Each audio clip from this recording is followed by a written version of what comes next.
This episode of The Biggest Table is brought to you in part by Wild Goose Coffee. Since 2008, Wild Goose has sought to build better communities through coffee. To learn more and to order coffee, please visit wildgoosecoffee.com. In this episode, I talk with my former grad school classmate Jen Manglos about her experience in walking the Camino de Santiago. Jen shares how being a pilgrim has shaped her view of food and hospitality, while also sharing ways in which she has grown in embracing her own embodiedness and limitations. Through walking as a pilgrim, she reveals to us that the way of the pilgrim is lived through a posture of receptivity and not taking. Enjoy the episode. Hello, and welcome to another episode of The Biggest Table. I am your host, Andrew Camp, and in this podcast, we explore the table, food, eating, and hospitality as an arena for experiencing God's love for us and our love for one another. And today I'm joined by my friend Jen Manglos, whom I knew from my days at Talbot and the Institute for Spiritual Formation. A little bit about Jen.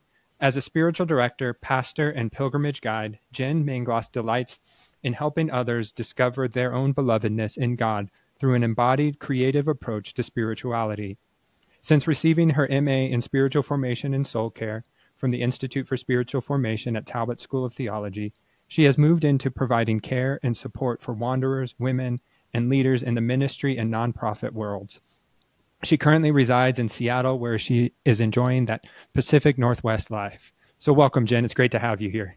Thanks, Andrew. It's really good to be here with you. I've loved listening to your podcast, and I'm honored to be a guest. No, it's fun. And we have an interesting topic that I didn't think I'd be exploring on this podcast, but I'm really thrilled you reached out and we've been able to reconnect. So you've been on your own journey recently in the past couple of years. Can you just share with our readers where you're at and what you're sort of doing as it relates to the spiritual life?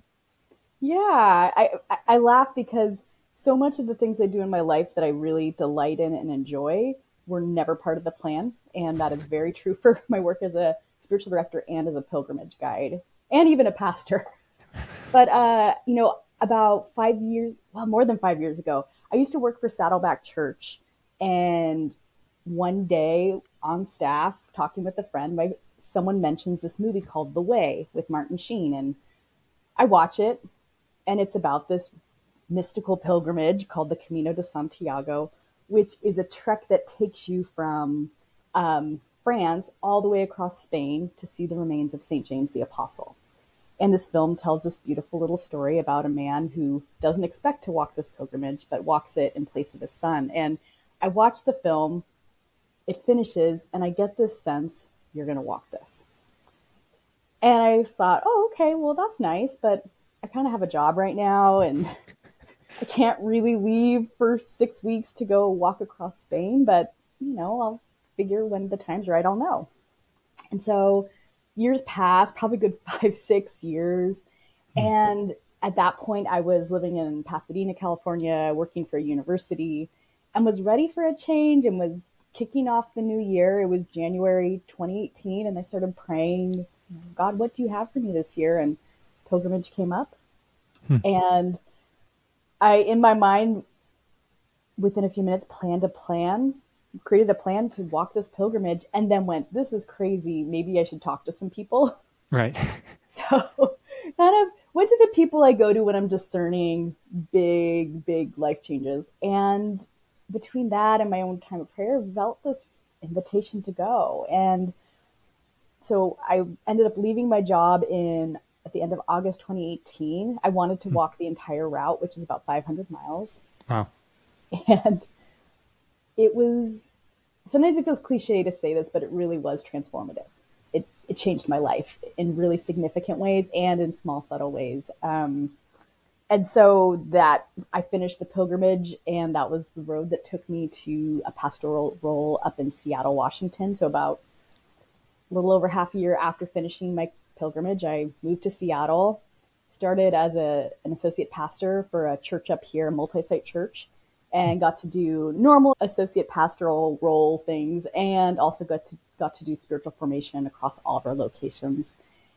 And ended up having an unexpected ending to that role back in the end of 2021. And there's something about when your life takes an unexpected turn that you kind of feel this freedom to, well, what else is possible? I've gone through something that I never expected to happen and I'm still here, so maybe I can try something else. And one of the ideas that was coming to mind for me was pilgrimage. I would always talk about my experience on the Camino. It was a really good topic when you're preaching. you Right. know, when you need these good illustrations. I think I had the lifetime of sermon illustrations for my walk, and I would just get people interested. So people would start reaching out to me, wanting to find out more about pilgrimage, about walking it, about how to prepare. And so unofficially, I was starting to do this work as a pilgrimage guide and decided, let me see if people would go with me if I led an experience. And so last August, 2023, I took a group of 8 on the last 100 kilometers of the Camino de Santiago, which is about 62 miles. Okay. And it was wonderful. I mean, it was challenging. It definitely stretched me in ways I never anticipated. And yet such beautiful things happened and really unique things in each of the lives of the people I walked with. And I've continued on down that path and I'm seeing where it develops. So I'm taking 2 groups this upcoming year. The Camino has a bunch of different routes. So I'm taking this route through Portugal.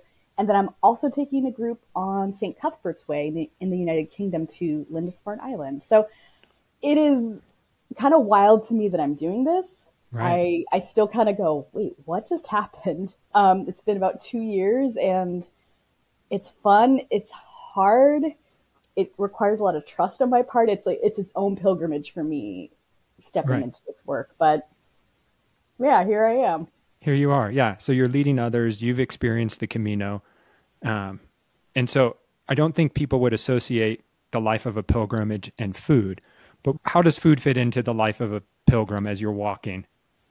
It fits in a couple of ways. I think first, food is this place of dependence. When you're walking a pilgrimage, you simplify your life quite a bit. You're living out of what you have in your backpack and, you don't know where you're going to sleep every night. You're not sure what food will be available. And there's these temptations early on to try to prepare for everything, to plan for everything. Well, at least there was for me. Right. So it was learning to trust that I would have what I need for those basics. What is it? The hierarchy of needs, it's like you want food, shelter. Right. And those are the things that are very up in the air as you walk every day. And so I was noticing food became this real significant place of trust for me. Will there be enough? Do I need to carry all this extra food or, will there be places to stop? One day I was walking, and this was probably halfway through my pilgrimage in 2018, and stopped in this town, you eat this dish often as you walk called the tortilla española, which is basically a crustless quiche. It's kind of wonderful. Yeah, Trader Joe's sells them now. If you get a chance, they're fun, but you can make them yourself. They're easy enough as long as you have enough olive oil. Yep. And so I had my tortilla and my coffee and my orange juice, which was kind of my meal every morning, and it really would help power me. And I go to sit down, and there's worms crawling on the plate. Ooh. It was awful. I mean, it was it was really funny. I just stood up, went, nope, and just backed away and walked. And I paid for it. And I probably could have gotten a refund, but I didn't want to be in that establishment. I just wanted to go. And so, and I had some snacks in my bag and figured I would hit some towns as I left. I leave, I'm an hour or 2 in, and I realize, oh no, I don't have any snacks. And oh no, I'm not going to hit another town till I'm done walking. And I've got another 3 hours to go. Wow. And so I'm facing this fear of, oh no, I'm not going to have food to eat. And am I going to be okay? And I bump into a pilgrim and have to just go, hey, here's my sob story. Can you help me out? And the person just was like, absolutely, pulled out a granola bar. Do you need anything else? And it was this interesting moment where I went, oh, I'm okay. And, I'd like to say that when I walked again this last summer, that all of that was gone, settled, I had perfect trust. But I had a similar moment early on where I was afraid I wouldn't have food. And God showed up, in ways that I couldn't have orchestrated. And so for me, food became this place of dependence and trust. Like a lot of things, like where I'll sleep the next day. But I also say that food also was this place of connection.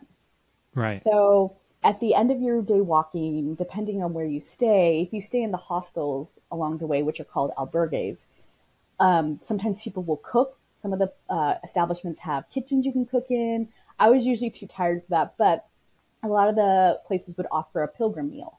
And it's this classic 3-course meal with wine, bread, a first course, a second course, and a postre, a dessert. And you often would eat the same kind of, everyone had a version of the same, 3-course meal. It was usually pasta or salad as a starter and some sort of meat and French fries and then ice cream or cake at the end. Right. But you'd sit at this big table with all of these pilgrims from all over the world, and you just break bread together and talk about your days, talk about your lives. And they were some of the most beautiful moments. You never knew who you were going to encounter as you sat and shared a meal. And then what was fun is after a few days, you'd start seeing those people again and again. Everyone kind of, you kind of found that you weren't trying to keep up with the same people, but for some reason you had the same pace. And so then you'd see them again the next night, or when you'd make your stop for your tortilla. Oh, hey, I saw you yesterday. And so the table was such a place of connection for pilgrims. And then those connections, you might not ever see, you might have one good conversation with a person and never see them again. And yet what could happen in those conversations over a coffee, over a beer, was sometimes it was the word you needed to hear that day, or the challenge to your assumptions. As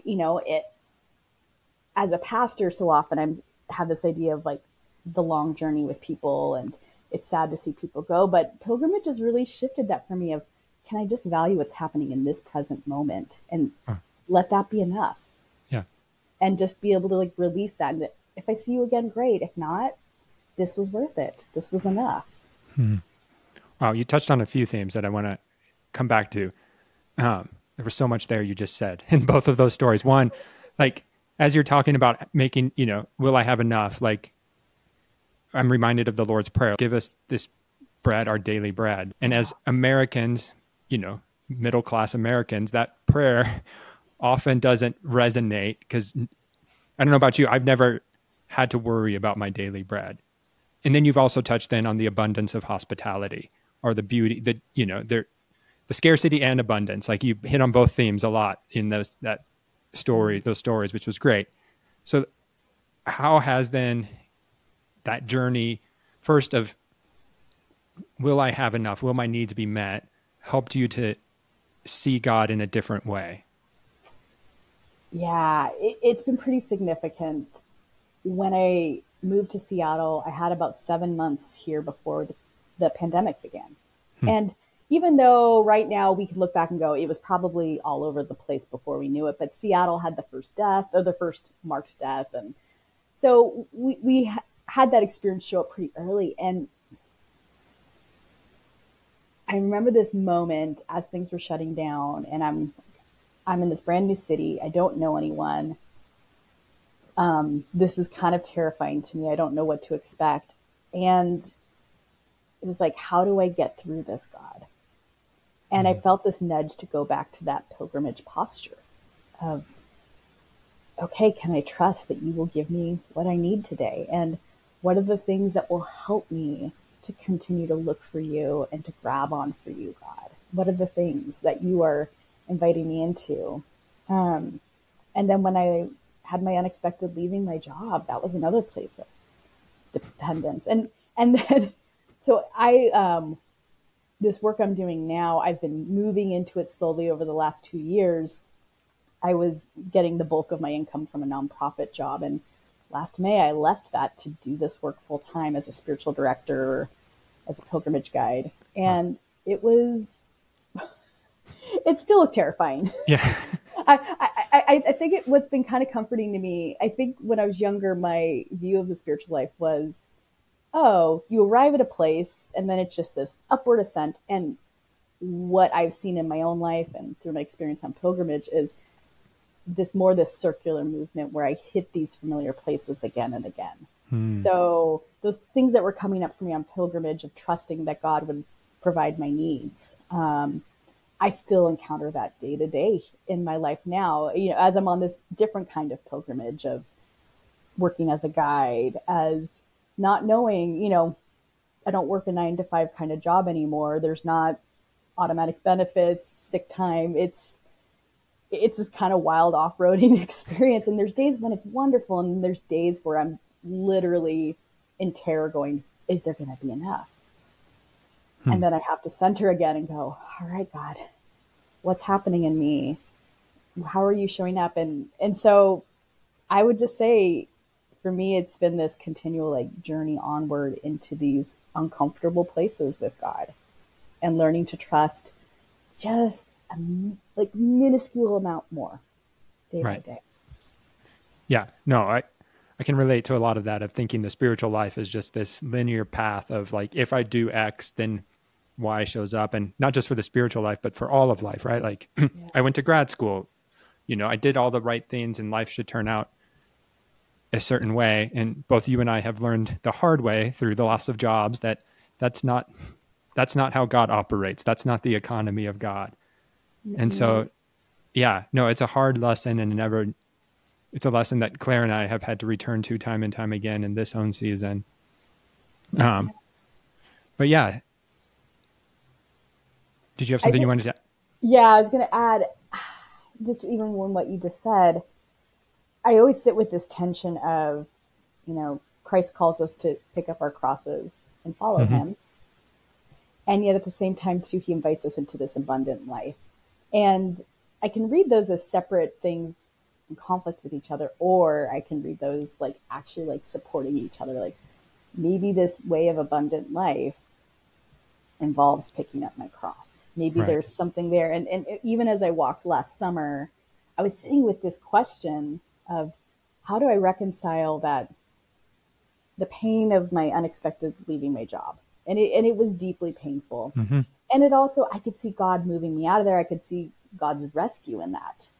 And it was what allowed me to start doing this pilgrimage work. So I felt both this deep gratitude for that, but it didn't get rid of this is actually still deeply painful. I still feel the sting of that to this day. And I probably will for most of my life, maybe lessening to a lessening degree, but that grief I will still hold. That still is in my body. And so I just sit, it's that interesting tension I think life with God invites us into. It's not just all doom and gloom. There is this hope. There is this resurrection happening in our bodies and in the people around us.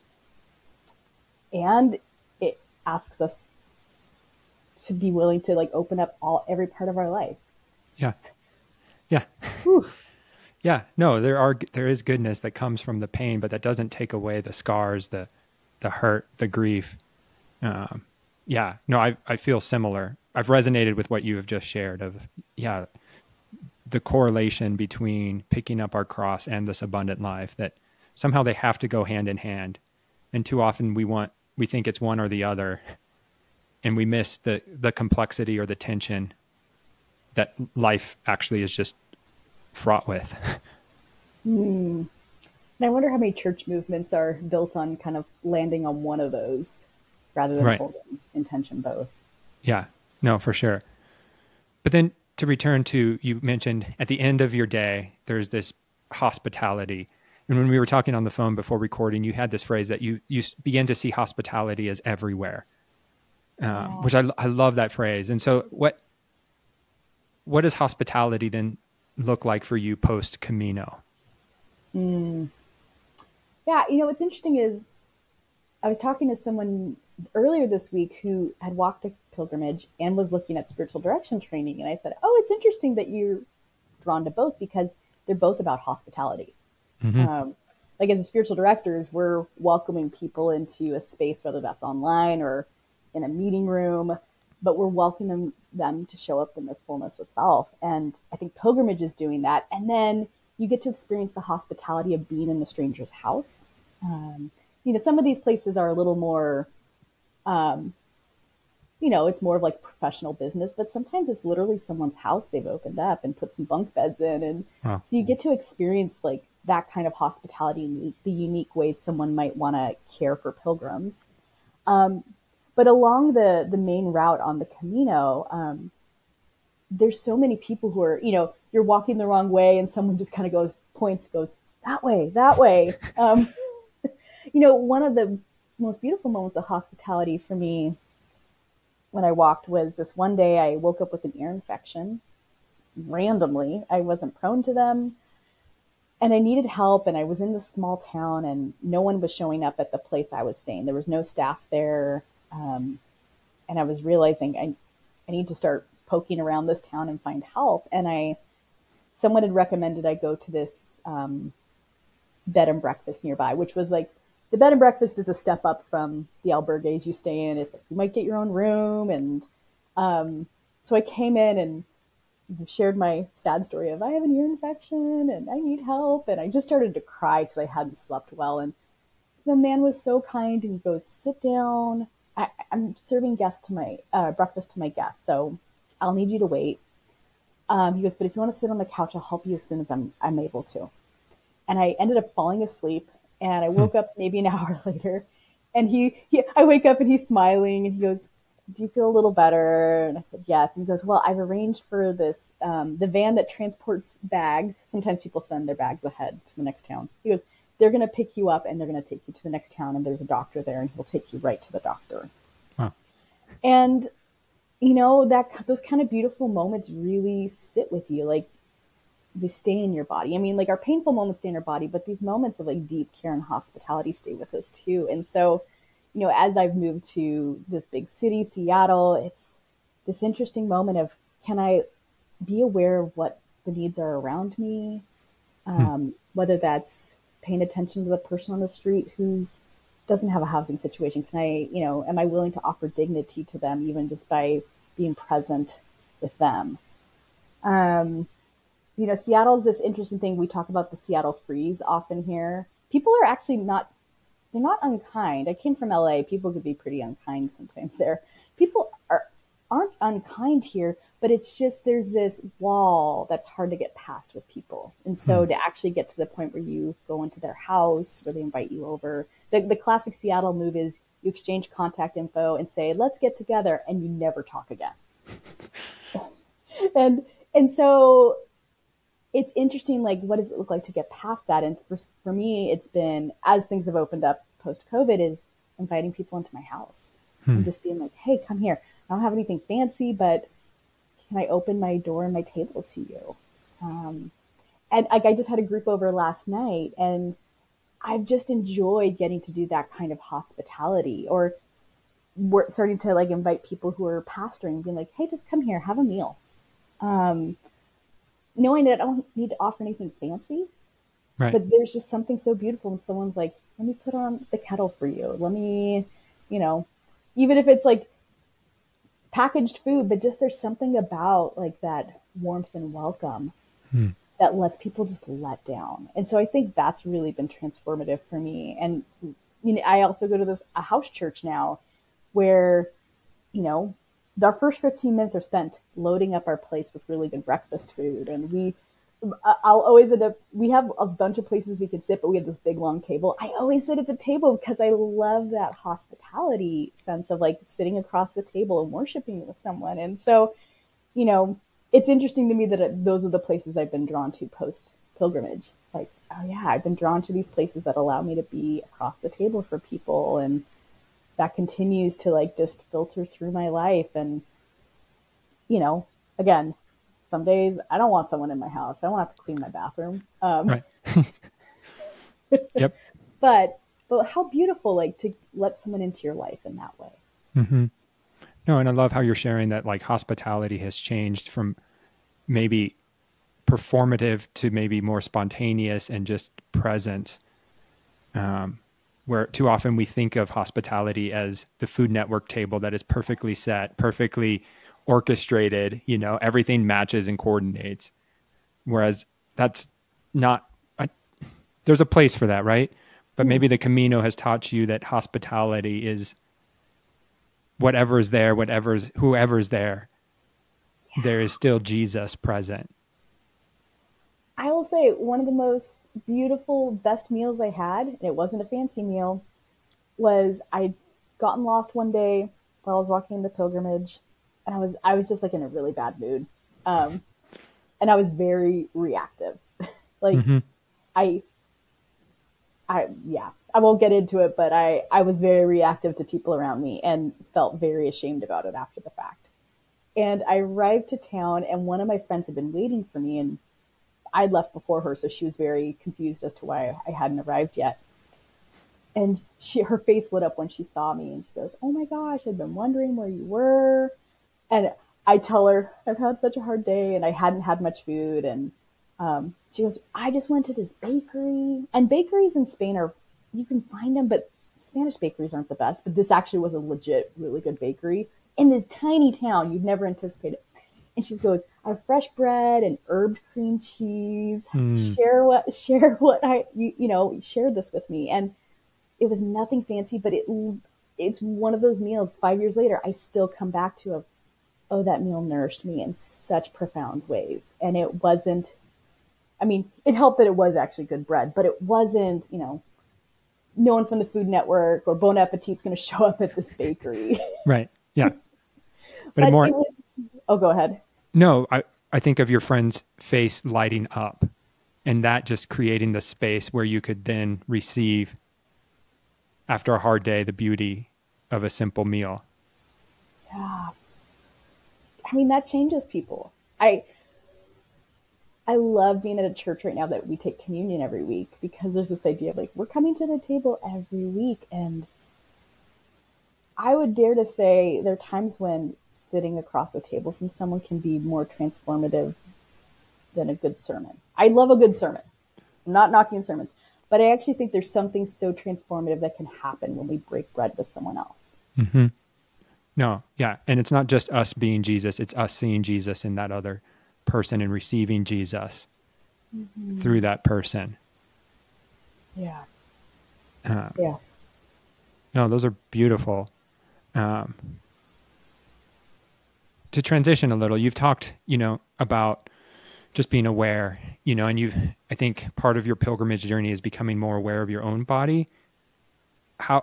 What has that looked like? How has that transformed then your spiritual life? Because I think we may think of these pilgrimages as just this spiritual, devoid of body experience, maybe. That's our tendency in the evangelical world, maybe. But how has the pilgrim life helped bring together your body and your spiritual life into a more holistic approach? Ooh, that's such a good question. When I first started preparing for the pilgrimage, the big question for me was, can my body do this? And not because of my age per se at the time, I was in my mid-30s. People of all ages do this walk. But I came with some extra baggage. I was diagnosed with scoliosis as a child and ended up having surgery when I was 14. And so I have metal rods attached to the length of my spine, basically. Wow. So there's things that are just, snowboarding was off the table. There's a lot physically I couldn't do. There's still things I can do, but I think for so long between that reality and growing up in an evangelical context that didn't often give a lot of context for the body, it was a very big disconnect. I was comfortably living disconnected to my body, but I think there had been, through my time at the Institute for Spiritual Formation, there was this growing kind of awareness of even how my body was letting me know when I was anxious, even if I wasn't consciously aware. There was this kind of growing awareness in me. But when I was realizing I was walking this pilgrimage and sitting with this very real, like, how do I do this with my back? And realizing pretty early on, when I was starting to train, is my training is actually going to be me learning to listen to my body, because I could actually do significant harm to myself if I don't. Right. So it actually kind of strangely was born out of this practicality of, this is the reality of my situation. And so a lot of when I started doing these training walks and hikes, it was trying to find that edge of what is effort versus what is harm. And becoming aware of that moment to moment, because sometimes the thing I couldn't do yesterday, I could the next day, or the thing I could do the day before, I couldn't. Wow. And so I was needing to learn to listen of, okay, do I need to pause? Do I need to retie my shoe? And so I was learning to do that as I just took these walks and hikes. And then when I was on the Camino, pretty early on, I started having this significant back pain. I was trying to carry my backpack, and about 5 days in, I was realizing I'm waking up with pain in the middle of the night. And so it was the question, do I want to look like a hero? Do I want to, look like a legit pilgrimage with my big backpack? Or do I want to make it to the end? I want to make it to the end.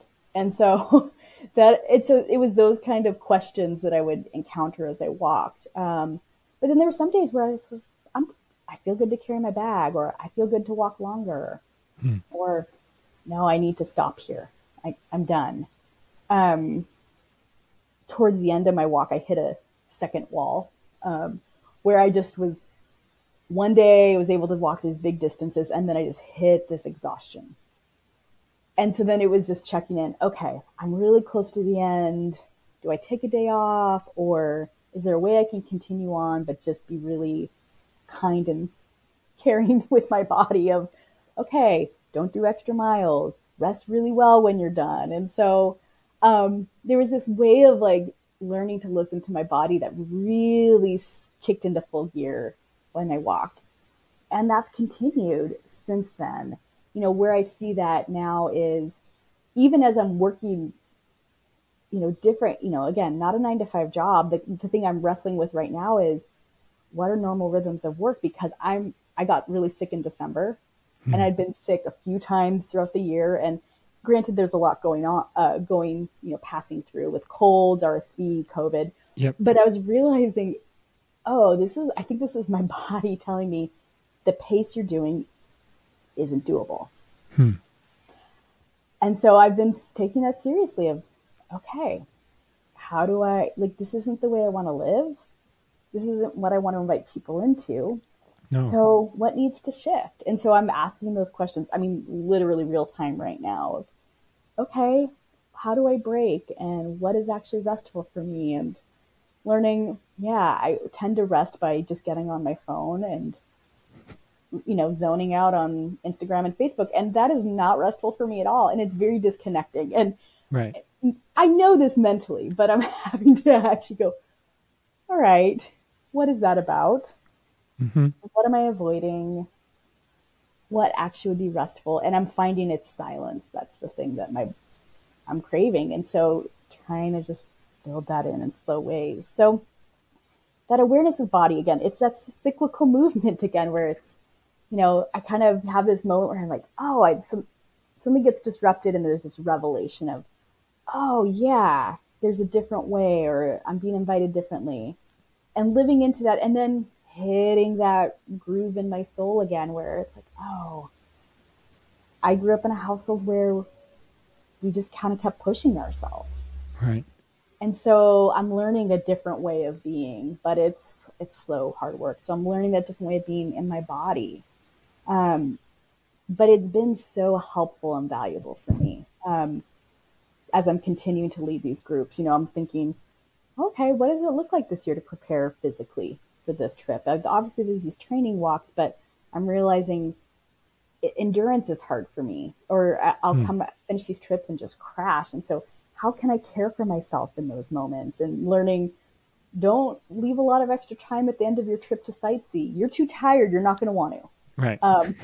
Just build that at the beginning. So I'm just learning it's like these little subtle things, and being okay to say, I can do that, or I can't do that, or that's not kind to my body. So it's this continual journey, but it is one that really got kicked off in my first pilgrimage.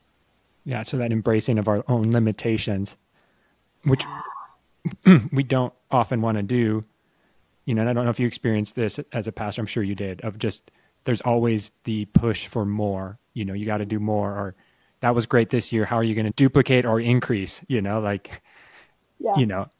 versus the pilgrim life is, what am I capable of today, and being okay with that capacity. Yeah.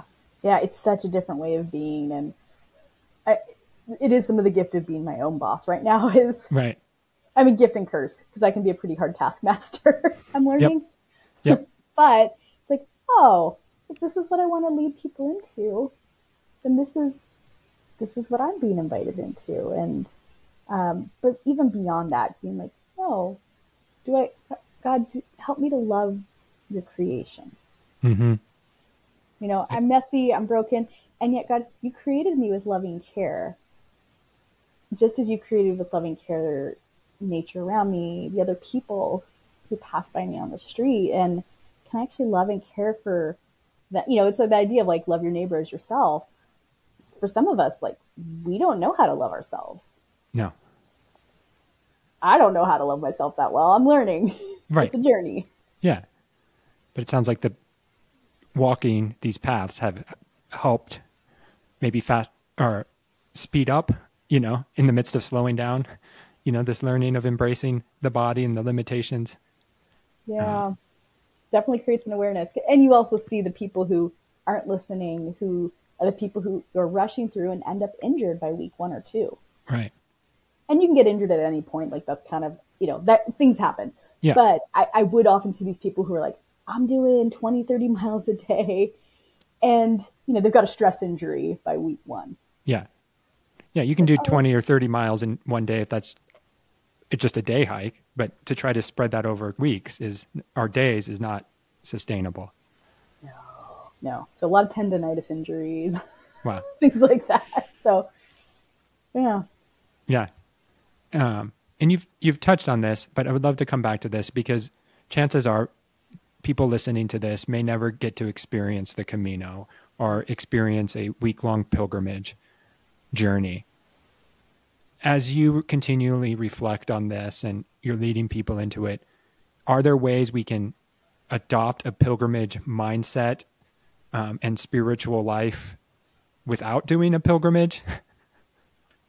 I think so, because there is this, I don't like spirituality that's exclusive in the sense of only the people with the most mental capacities or physical capacities can do this thing. Right. That's been actually a big challenge for me, even if, yeah, does your spirituality allow for someone who might have some neurological differences? Mm-hmm. And so I do think pilgrimage, this way of being, so the question I started asking about 2 weeks into my first pilgrimage was, what is happening here? Because I'm noticing this transformation happening in me. And like, what are the spiritual practices here that are undergirding pilgrimage? And what does that look like in daily life? Because I don't think that it's just supposed to be for the people who can afford to fly to Spain. Right. Or can afford to take 2 weeks off or more, that there is a privilege there. Absolutely. Yeah. The history of pilgrimages within the Christian traditions was you'd go to these holy places and you'd have people in the early church who would go to Jerusalem, Mm-hmm. who would go to where the cross was or where Jesus was born. Like, these were common pilgrimage routes. Rome eventually became another big one. And, only the very extremely wealthy could do that then. Well, what started to happen was, people in the church realizing, oh, there's something of value here. How do we bring this back to people? So that's actually the birthplace of the Stations of the Cross. Okay. Is these kind of walks that represent these journeys to these pilgrimage sites. This idea of walking the stations, walking what Jesus walked through. If you've ever been to a Stations of the Cross, you'll see that it kind of depicts certain moments of his journey to the cross, and some will stop at his death, some will include his resurrection. But that is a way of bringing pilgrimage to the middle of your life. And so I always appreciate that. But I think today, some of those practices that I think we can live into wherever we are, the places of simplicity. It's the pilgrimage invites you to simplify your life, and, you're living out of a backpack. So that doesn't mean you have to live out of a backpack, but so much of what we hold on to is out of fear rather than trust. Right. And so it's maybe looking at, what are the things in my life that I'm holding on to that are me trying to hold control. Hmm. And that can take so many different shapes and forms. Sometimes it can be literally like, I lived with someone once who had grown up on the mission field, and food was scarce. And so what I noticed when I moved in, their cupboards, their fridge were packed with food that they barely touched. Hmm. And I was like, oh, that's interesting there. And not from a place of shame, like get rid of all that food, but it just was such an indication of a lot of fear that was still like present for them. So simplicity invites us to just kind of start to have that conversation of, why do I have the things I have? And, or we have these storage units full of things that we don't touch. And Right. I still have a storage unit, so I am part of this experience. Yes.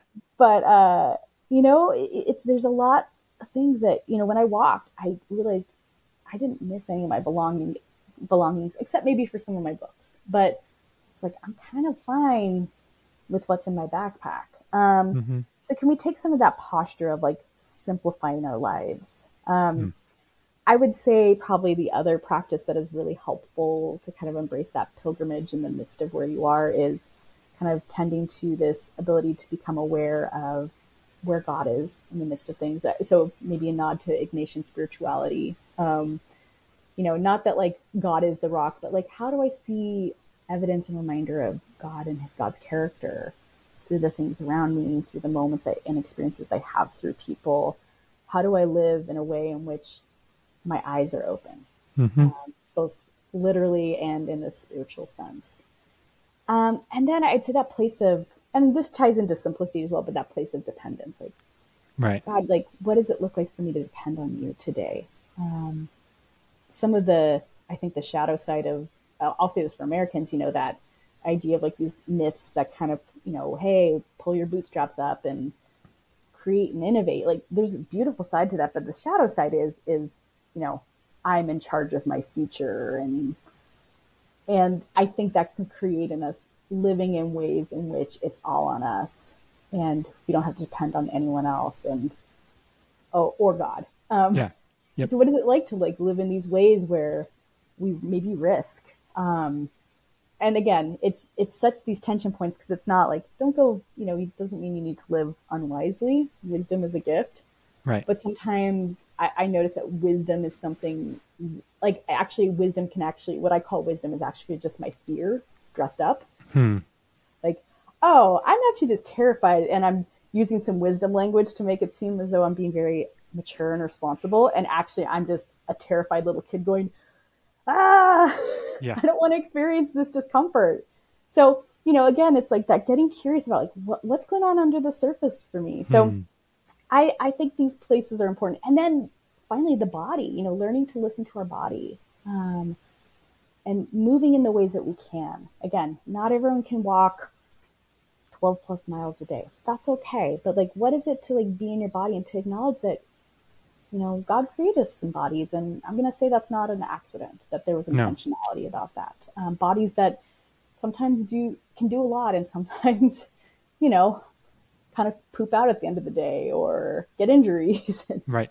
do these things that we're uncomfortable with. And yet this is where we find ourselves. And how do we learn to like listen and tend well to the bodies we've been given, and to like navigate those places? For me, having the back issues has been always the challenge. Like, I've always felt a little defective because of my injuries and my scoliosis. And so starting that conversation with God of, it's really hard that I can't do these things. And yet it makes me really grateful for the things I can do.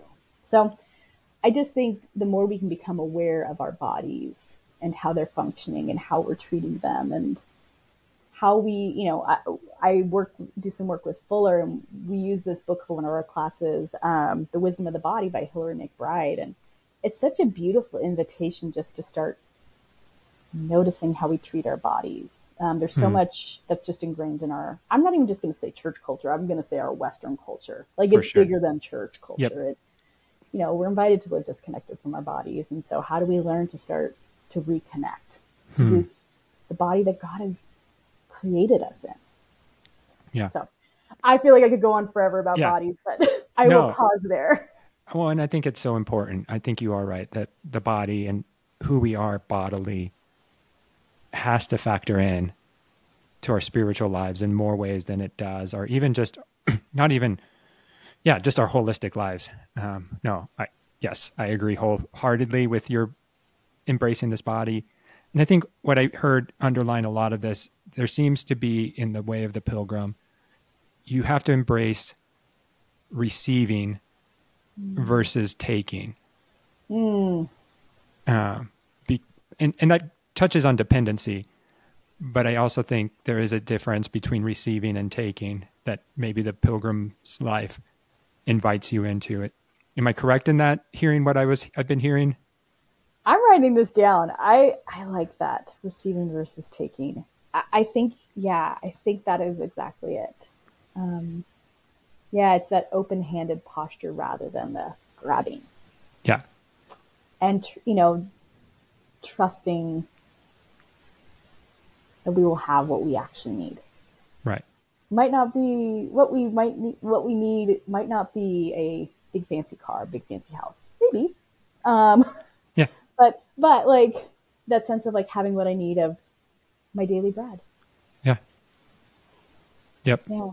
No, and I've always been a big proponent that the language we use for around the table in the Lord's table is when we receive communion and we never take communion.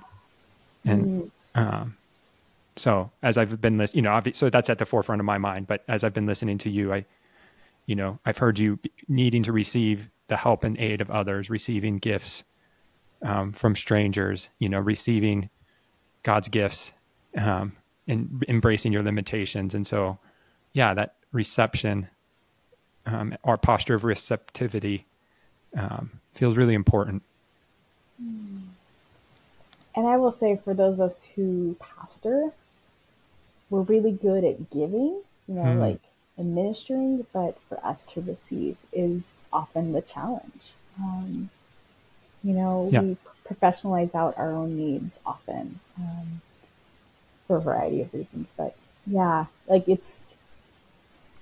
there's something for us, I think, I don't get to be on this pedestal because I'm able to give these things to others, but actually, like, the beautiful thing is like this offering and receiving that takes place between myself and those I'm encountering.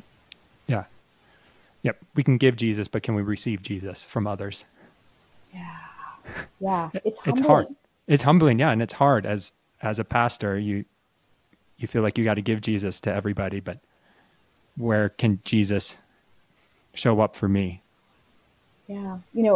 When I took my group this first time in August, I was so anxious about, I want people to have a good experience. And I was distrustful of that, but it was still operating in me. And I was having a hard time really releasing that. And one evening, about our second day of walking, I was praying. I ended up going to this chapel because I was feeling that angst in me. Like, no, this isn't how I want to be walking this. And that night, I got food poisoning. And I almost started laughing immediately because it was almost my worst fear. Because if I had a cold, I could keep walking. I was like, I can't walk the next day. Like, I woke up, it kind of kicked in like a couple hours before I woke. We were all waking up and realizing, nope, I won't be walking today. And I had to, let the group know. My roommate, I had to, hey, can you check in about a late checkout and transportation? And what was so beautiful is the group came in, they heard I was sick. It was this team effort. Someone goes, oh, we should let someone know about the restaurant, know that they, maybe serving some dodgy food, or something has gone bad. Someone goes, let's call ahead to the next place we're staying and see if we can get an early check-in. Let them know that she's not feeling well. Like, they just took care of every detail. Okay, let's order the cab. Let's let the front desk person know. Like, all these little details, they just kind of jumped in to do. And all I could do was just lay in my bed and receive it. And it was such a beautiful moment. And they walked and they were fine. They made it there. I made it there, right, through a different means. And that's when the anxiety dropped for me. in the act of receiving, Hmm. in a way I would not have chosen, would never have chosen, and it was such a profound moment for me to like kind of almost be forced into it, really. Right. And, there's something about a good stomach flu or food poisoning that just kind of, there is no resisting. You just go with it. Yep. So, yeah, but it like forced me to this place of receiving from the group. And I'm so glad I got to receive that gift because it was so deeply meaningful for me. And it created this different dynamic where it wasn't just, I'm the person here in charge of, solely responsible for creating this experience for you, but we are a community, we are a family. And God Wow. works in interesting ways, doesn't he? He does. Wow. I feel like we could talk more, but that's, I think, a good ending spot. But before we do officially close down, there are some fun questions. If you've listened before, Jen, I like to end with just some fun questions in rapid fire. So what's one food you refuse to eat? Oh, there's quite a few, but I'm going to say mushrooms. Really? Yeah, I know. It's a texture thing. Okay. Even like good wild mushrooms, like foraged mushrooms? Or are we just talking like baby Bella? Like, Any mushroom. It's okay, it's a reactive response for me. that's fair. Okay. What's the best thing you have ever eaten? In Florence, Italy, I had this dish that was beef three ways, in three different kind of like prepared three different ways. And one of the ways had this like vinegary mustardy sauce that was Hmm. so fantastic that I finished the meat. The server went to take my plate away and I went, mm-mm, there's sauce here, there's bread. Yeah. And the server had been pretty rude with me the whole time. And I think I kind of gained some like street cred and respect in that moment. He kind of nodded knowingly like, yep, yep. So, but that was the best thing I've eaten. There's a conversation among chefs about last meals, as in if you knew you only had one more meal left to enjoy, what would it be? And so, what would your last meal be? My first inclination is I actually am less concerned about what the food is. Although I would hope that there would be some garlic involved because I love garlic. It would more be about who's there with me. Hmm. I think would be the most important piece. I'd want it to be the people who are the dearest in my life, Yeah. the people who I can just be relaxed with. I sometimes come to this idea of like, who do I feel at home with? Hmm. I would want to be at a table with all those people. And I'd want it to be the kind of food that was a feast, Yeah. that just like never ended, that was like course after course after course. And then a really good wine Yep. and really good cheese. Like, so maybe Yes. it's cheese. Maybe just really good cheese needs to be present. And fantastic desserts. My mom's a baker, and so I Okay. have a really good patisserie. And really well made bread. I think I'd be okay with almost any style of food as long as it was just well made Hmm. and there was lots of it. Yeah. And it was a meal that lingered, that Hmm. wasn't over quickly, but this the kind of meal you have every now and then where it just goes on for hours and you laugh. The show Julia, I don't know if you've gotten to catch that, but No. on Max, sadly it just got canceled. But the first two seasons are lovely, and there's one moment in the beginning of season 2 where they're in France and they have this meal. They're trying to decide what's going in cookbook number 2, and it's this feast, and people are just busting up laughing.